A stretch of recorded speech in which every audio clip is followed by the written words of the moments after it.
আপনি শুনছেন magic box audio stories.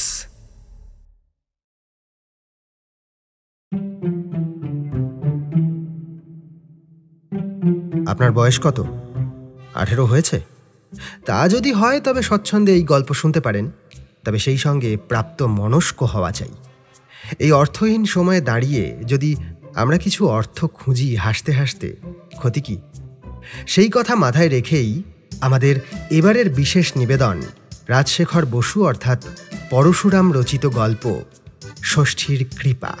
আমাদের চ্যানেলে নতুন হলে অবশ্যই চটপট সাবস্ক্রাইব করে বেল আইকনটি ক্লিক করে নোটিফিকেশান অন করে রাখুন।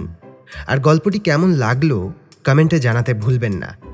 সেই সঙ্গে লিখুন তো আপনি কোথা থেকে গল্পটা শুনছেন। শুরু হচ্ছে আজকের গল্প ষষ্ঠীর কৃপা।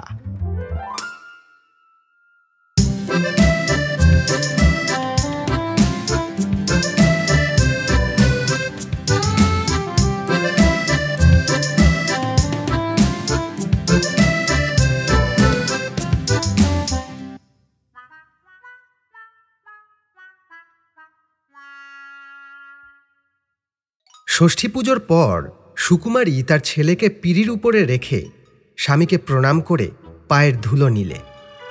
সুকুমারীর বয়স 24, তার স্বামী গোকুল গোস্বামীর 54। গোকুলবাবু বললেন, কি চমৎকার দেখাচ্ছে তোমাকে সুকু, যেন উর্বশী স্নান করে সমুদ্র থেকে উঠে এলেন। সুকুমারী হাত জোর করে বললে, তোমার পায়ে পড়ি, এইবার রেহাই দাও। 7 বছর তোমার কাছে এসেছি, তার মধ্যে 6টি সন্তান প্রসব করেছি। 5টি গেছে, একটি এখনো বেঁচে আছে। আমি আর পারি না, শরীর ভেঙে গেছে। আবার যদি পোয়াতি হই তো মরবো, এই খোকাও মরবে। বালাই মরবে কেন? সন্তান জন্মায়, বাঁচে, মরে সবই ভগবানের ইচ্ছা, অর্থাৎ পূর্বজন্মের কর্মফল। আমি স্পষ্ট দেখতে পাচ্ছি তোমার ফল ভোগ শেষ হয়েছে, ফাড়া কেটে গেছে, এখন আর কোনো ভয় নেই। গোকুলচন্দ্র গোস্বামী শেওড়াগাছির সাব রেজিস্ট্রার। খুবই আরামের চাকরি, কাজ কম, তার বসতবাড়ির কাছেই কাছারি। গোকুলবাবু পণ্ডিত লোক, অনেক শাস্ত্র জানেন, বাংলা ইংরেজি নভেলও বিস্তর পড়েছেন। অবস্থা ভালো, দেবত্র সম্পত্তি আছে, বেনামে তেজারতিও করেন। 7 বৎসর পূর্বে ইনি হিমালয়ের সমস্ত তীর্থ পর্যটনের পর মানস সরোবর আর কৈলাস দর্শন করেছিলেন।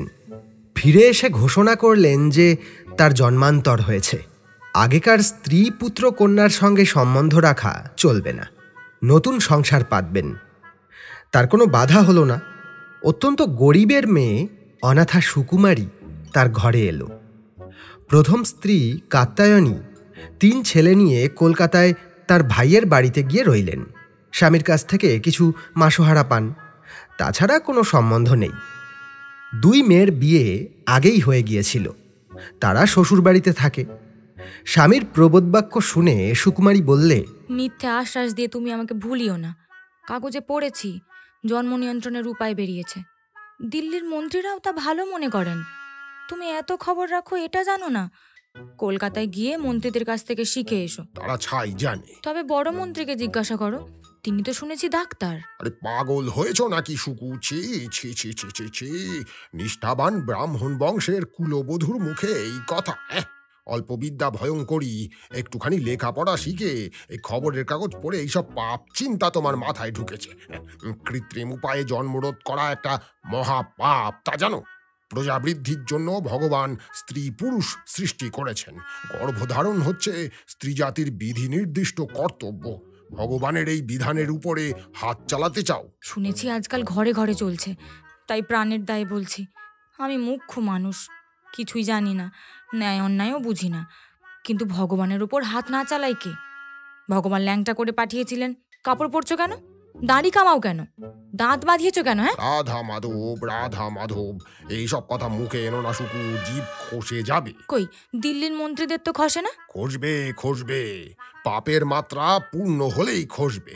শাস্ত্রে যে ব্যবস্থা আছে তা পালন করলে ভগবানের বিধান লঙ্ঘন করা হয় না, তার বাইরে গেলেই মহাপাপ। এইটে জেনে রাখো যে ভাগ্যের হাত থেকে কারো নিস্তার নেই। তোমার সন্তান ভাগ্য মন্দ ছিল, তাই এতদিন দুঃখ পেয়েছো। ভাগ্য পাল্টালেই তুমি সুখী হবে। যা বিধিলিপি তা মাথা পেতে নিতে হয়। এসব বড় গূঢ় কথা, একদিন তোমাকে বুঝিয়ে দেব। সুকুমারী হতাশ হয়ে চুপ করে রইল। 6 মাস যেতে না যেতে সুকুমারী অন্তঃসত্ত্বা হল এবং সঙ্গে সঙ্গে রোগে পড়ল। ডাক্তার জানালেন অতি বিশ্রী অ্যামিনিয়া, তার উপর নানা উপসর্গ। কলকাতায় নিয়ে গিয়ে যদি ভালো চিকিৎসা করানো হয় তাহলে বাঁচলেও বাঁচতে পারে। ডাক্তারের কথা উড়িয়ে দিয়ে গোকুলবাবু বললেন, তুমি কিচ্ছু ভেবো না সুকু। জ্যোতিষশাস্ত্রী মহাশয়ের মাদুলিটি ধারণ করে থাকো আর বিধু ডাক্তারের গ্লোবিউল খেয়ে যাও, 2 দিনে সেরে উঠবে। পুজোর আগে গোকুলবাবু সুকুমারীকে বললেন, অনেক কাল বাইরে যায়নি, আর শরীরটা বড় বেজুত হয়ে পড়েছে। পুজোর বন্ধের সঙ্গে সঙ্গে আরো 7 দিন ছুটি নিয়েছি। মুক্তার নরেশ বাবুরা দল করে রামেশ্বর পর্যন্ত যাচ্ছেন। আমিও তাদের সঙ্গে ঘুরে আসব। তুমি ভেবো না, ঠিকেজি রইল, ছোঁড়া চাকর গুপে রইল, গয়লা বউও রোজ 2 বেলা তোমাকে দেখে যাবে। আমি কালী পুজোর কাছাকাছি ফিরে আসব। গোকুলবাবু চলে যাবার কিছুদিন পরেই সুকুমারী একেবারে শয্যা নিলে। কোনো রকমে 3 সপ্তাহ কেটে গেল। তারপর একদিন সন্ধ্যার সময় তার বোধ হলো দম বন্ধ হয়ে আসছে। ঘরে হারিকেন লণ্ঠন জ্বলছে, অথচ সে কিছুই দেখতে পাচ্ছে না। খোকা পাশেই শুয়ে আছে। তার মাথায় হাত দিয়ে সুকুমারী মনে মনে বললে, মা জগদম্বা, আমি তো চলে যাচ্ছি।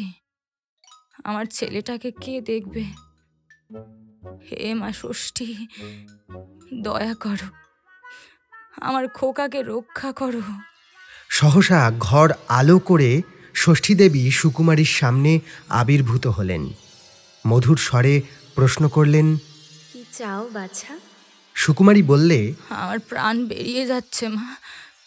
শুনেছি তোমার ইচ্ছায় সন্তান হয়, তোমার দয়াতেই বাঁচে। যিনি সর্বভূতে মাতৃরূপে থাকেন, তুমি সেই দেবী। মাগো, আমি যাচ্ছি, আমার ছেলেটাকে দেখো মা। সুকুমারীর কপালে পদ্মহস্ত বুলিয়ে দেবী বললেন, তোমার ছেলের ব্যবস্থা আমি করছি, তুমি নিশ্চিন্ত হয়ে ঘুমাও। সুকুমারী ঘুমিয়ে পড়ল। ষষ্ঠীদেবী ডাকলেন। মেনি। একটি প্রকাণ্ড বেড়াল সামনে এলো। ধবধবে সাদা গা, মাথার লোম কালো, মাঝে সরু সিঁথি, লেজে সারি সারি চুড়ির মতো দাগ। পিছনের 2 পায়ে খাড়া হয়ে দাঁড়িয়ে সামনের 2 পা জোর করে মেনি বললে, কি আজ্ঞা করছেন মা? তুই এই খোকার ভার নে। আমি যে বেড়াল মা। তুই মানুষ হয়ে যা। নিমেষের মধ্যে মেনির রূপান্তর হলো। একটি সুশ্রী যুবতী আবির্ভূত হয়ে বললে, মা, আমি খোকার ভার নিচ্ছি, কিন্তু আমারও তো বাচ্চা আছে, তাদের দশা কি হবে বলো তো? আগেকারগুলোর জন্য ভাবি না, তারা বড় হয়েছে, গেরস্থের বাড়িতে এঁটো চুরি করে ছুঁচো ইঁদুর উচ্চিংড়ে ধরে যেমন করে হোক পেট ভরাতে পারবে। কিন্তু 4টে দুগ্ধপোষ্য বাচ্চা আছে যে এখনো চোখও ফোটেনি, তাদের উপায় কি হবে? তুই মাঝে মাঝে বেড়াল হয়ে তাদের খাওয়াবি। কিন্তু বাড়ির কর্তা কি ভাববে? গোসাই যদি দেখে তবে তো মহা গন্ডগোল হবে। তোর কোনো ভয় নেই, যদি দেখেই ফেলে তবে গোসাইও বেড়াল হয়ে যাবে। আবার তো মানুষ হবে। না না, চিরকালের মতন বেড়াল হয়ে যাবে, কোনো ভ্যাসাদ বাঁধাতে পারবে না। তোকেও বেশি দিন আটকে থাকতে হবে না। এই ছেলের একটা সুরাহা হয়ে গেলেই তুই ছাড়া পাবি। দেবী অন্তর্হিত হলেন। সুকুমারীর খোকা জেগে উঠে কাঁদতে লাগল। মেনি তাকে বুকে তুলে নিল। বুভুক্ষু খোকা প্রচুর স্তন্য পেয়ে আনন্দে কাকলি করে উঠল। একটা ভাড়াটে ঘোড়ার গাড়ি বাড়ির সামনে এসে দাঁড়ালো। গোকুলবাবু ফিরে এসেছেন। পরশু তাকে কাজে যোগ দিতে হবে। তিনি হাঁকডাক আরম্ভ করলেন। আরে গুপে, কোথায় গেলি রে? জিনিসগুলো নামিয়ে নে না। জি এর মধ্যেই চলে গেছে নাকি? আরে কই, কারো তো সারা শব্দ নেই। সুকু, আরে কোথায় গো? আরে একবার বেরিয়ে এসো না। কেউ এলো না। অগত্যা গাড়োয়ানের সাহায্যে গোকুলবাবু নিজেই তার বিছানা তোরঙ্গ ইত্যাদি নামিয়ে নিয়ে ভাড়া চুকিয়ে দিলেন। তারপর, সুকু ভালো আছো তো? খোকা ভালো আছে? চিঠি লেখনি কেন? বলতে বলতে ঘরে ঢুকলেন। মিটমিটে হারিকেনের আলোয় গোকুলবাবু দেখলেন একটি সুন্দরী মেয়ে খোকাকে কোলে নিয়ে দাঁড়িয়ে আছে। প্রশ্ন করলেন, তুমি কে গা? মেনি বললে, আমার নাম মেনকা, ওর ওই দূরসম্পর্কের বোন হই। খবর পেলাম সুকু দিদির ভারী অসুখ, একলা আছেন। খোকাকে দেখবার তো কেউ নেই, তাই তাড়াতাড়ি চলে এলাম। গোকুলবাবু কৃতার্থ হয়ে বললেন, আসবে বই কি মেনকা, তাই এসেছো যখন তখন থেকেই যাও। কেমন আছে তোমার দিদি? আহা, বেহুশ হয়ে ঘুমুচ্ছে। জ্বরটা বেশি নাকি? দিদি তো এইমাত্র মারা গেছেন। গোকুলবাবু মাথা চাপড়ে বিলাপ করতে লাগলেন। হায় হায় হায় হায় হায় হায় হায়, আমায় একলাটি ফেলে রেখে কোথায় গেলে গো? খোকার কি হবে গো? ইত্যাদি। মেনি বললে, চুপ করুন জামাইবাবু, কান্নাকাটি পরে হবে। দেরি করবেন না, লোক ডাকুন, সৎকারের ব্যবস্থা করুন। গোকুলবাবু তাই করলেন। দুদিন পরে গোকুলবাবু বললেন, দেখো, ভাগ্যিস এসে পড়েছ মেনকা, তাই দুটো খেতে পাচ্ছি। ছেলেটাও বেঁচে আছে। চমৎকার মেয়ে তুমি। তা আমি বলি কি, এখানে এসেই যখন আমাদের ভার নিয়েছো, তখন পাকা করেই নাও। গিন্নি হয়ে ঘর আলো করে থাকো। মেনি বললে, ইস, আপনার যে সবুর হয়েছে না দেখছি। ব্যস্ত হচ্ছেন কেন বলুন তো? লোকে বলবে কি? দিদির জন্য শোকটা একটু কমুক, অসুখ শেষ হোক, শ্রাদ্ধ শান্তি চুকে যাক, তারপর না হয় ও কথা বলবেন। শ্রাদ্ধ চুকে গেল, কিন্তু গোকুলবাবুর মনে স্বস্তি নেই। মেনকার রকম সকম বড় সন্দেহজনক ঠেকছে। চুপ করে থাকতে না পেরে তিনি বললেন, হ্যাঁ মেনকা, তোমার স্বভাব চরিত্র তো ভালো মনে হচ্ছে না। আই বুড়ো মেয়ে বলি তোমার দুধ আসে কি করে? আমি দেখেছি তুমি খোকাকে খাওয়াও। ছেলেপিলে হয়েছে নাকি? স্পষ্ট করে বলো বাপু, যতই সুন্দরী হও, নষ্ট মেয়ে আমি বিয়ে করতে পারবো না। মেনি হেসে বললে, লুকিয়ে লুকিয়ে দেখা হয়েছে বুঝি? ভয় নেই গোসাই ঠাকুর, আমার চরিত্রে না এতটুকু খুঁত পাবে না। আমি একেবারে খাঁটি, যাকে বলে অপাপ বিদ্যা। অত শাস্ত্র পড়েছ, পয়সিনী কন্যার কথা জানো না? আমি হচ্ছি তাই। মাঝে মাঝে দুধ আসে, 3-4 মাস থাকে, আবার দিন কতক বন্ধ হয়। তোমার ভাগ্য ভালো যে এরকম একটা মেয়ে তোমার ঘরে এসেছে, তাই তো তোমার ওই আধমরা ছেলেটা বেঁচে গেল। নিজের মায়ের দুধ তো ভালো করে খেতেই পায়নি কখনো। গোকুলবাবুর মনের খুঁতখুঁতানি দূর হলো না, কিন্তু মেনকার রূপ তাকে জাদু করেছে। ভাবলেন, স্ত্রীরত্ন দুষ্কুলাদপি, যা থাকে কপালে, মেনকাকে ছাড়তে পারবো না। 2 মাস যেতে না যেতেই বিয়ে হয়ে গেল। গোকুলবাবুর অশান্তি বাড়তে লাগলো। মেনকা রোজ রাত্রে লুকিয়ে লুকিয়ে কোথায় যায়? রবিবারেও দুপুরে 2-3 ঘন্টা তাকে খুঁজে পাওয়া যায় না। হয়তো রোজই বেরিয়ে যায়। গোকুলবাবু স্ত্রৈণ হয়ে পড়েছেন। তৃতীয় পক্ষের রূপসী স্ত্রীকে চটাতে চান না। তবুও একদিন বলে ফেললেন, হ্যাঁ, তুমি মাঝে মাঝে কোথায় উদাও হও? মেনকা বললে, সে খোঁজে তোমার দরকার কি? আমি তো জেলখানার কয়েদি নই। তুমি রোজ সন্ধ্যাবেলা কোথায় আড্ডা দিতে যাও, আমি কি তা জানতে চাই? গোকুলবাবু স্থির করলেন চুপ করে থাকা উচিত নয়, জানতে হবে কার কাছে যায়। তিনি একটা টর্চ কিনে শোবার ঘরে এমন জায়গায় রাখলেন যাতে টের না পায়, অথচ তিনি চট করে সেটা হাতে নিতে পারেন।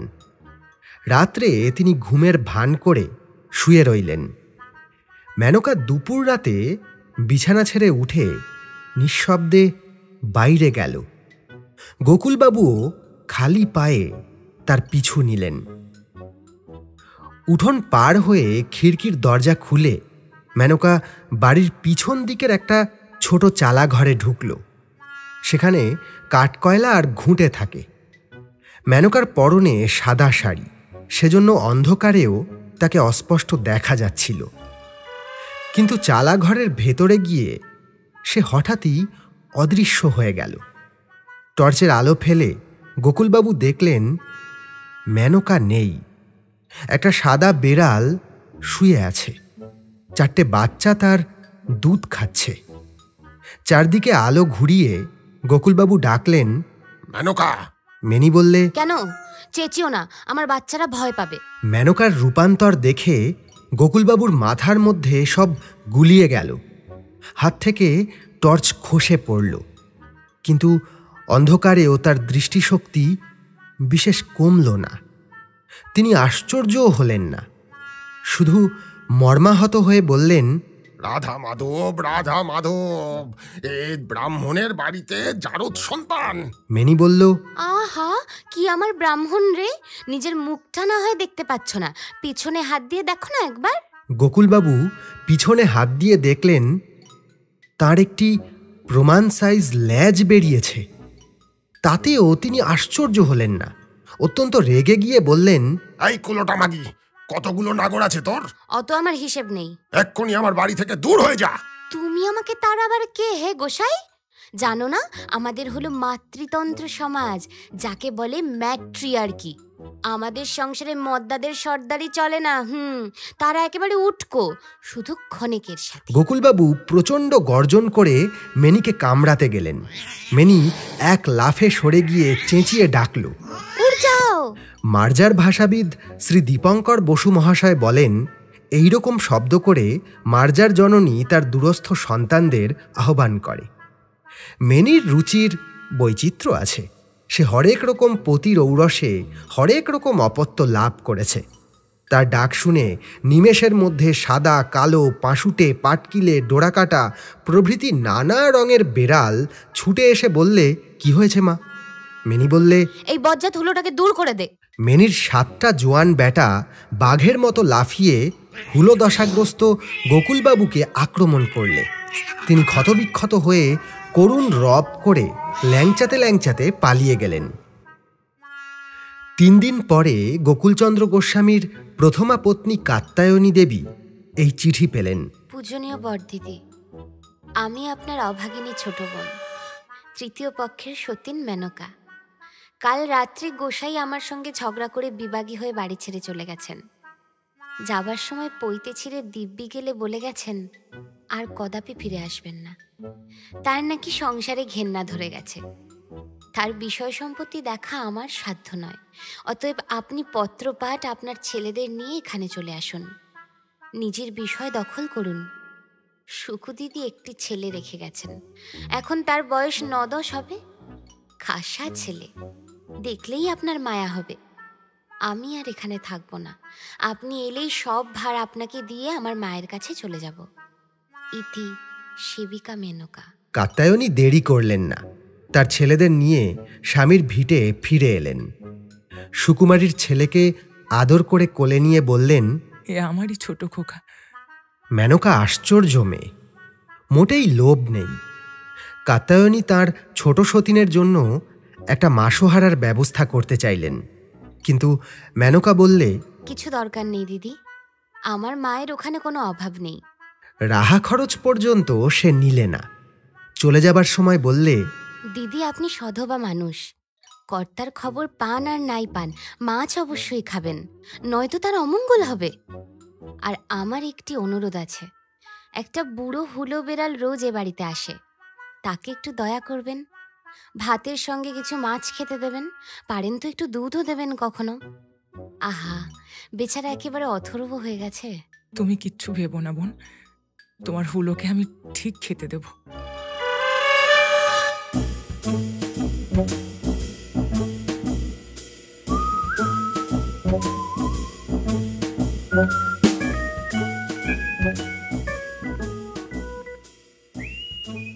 শুনছিলেন পরশুরাম রচিত গল্প ষষ্ঠীর কৃপা। বিভিন্ন চরিত্রে রূপদান করেছেন অরিতা, অস্মিতা, সোমা এবং আমি আপনাদের সঙ্গে সৌমেন। কেমন লাগলো আজকের এই নিবেদন অবশ্যই জানান কমেন্ট করে। ভালো লাগলে লাইক করুন, শেয়ার করুন নিজের প্রিয়জনের সঙ্গে, আর অবশ্যই সাবস্ক্রাইব করে বেল আইকনটি ক্লিক করে রাখতে ভুলবেন না। ফিরে আসছি আগামী সপ্তাহে নতুন একটা জমজমাট গল্প নিয়ে।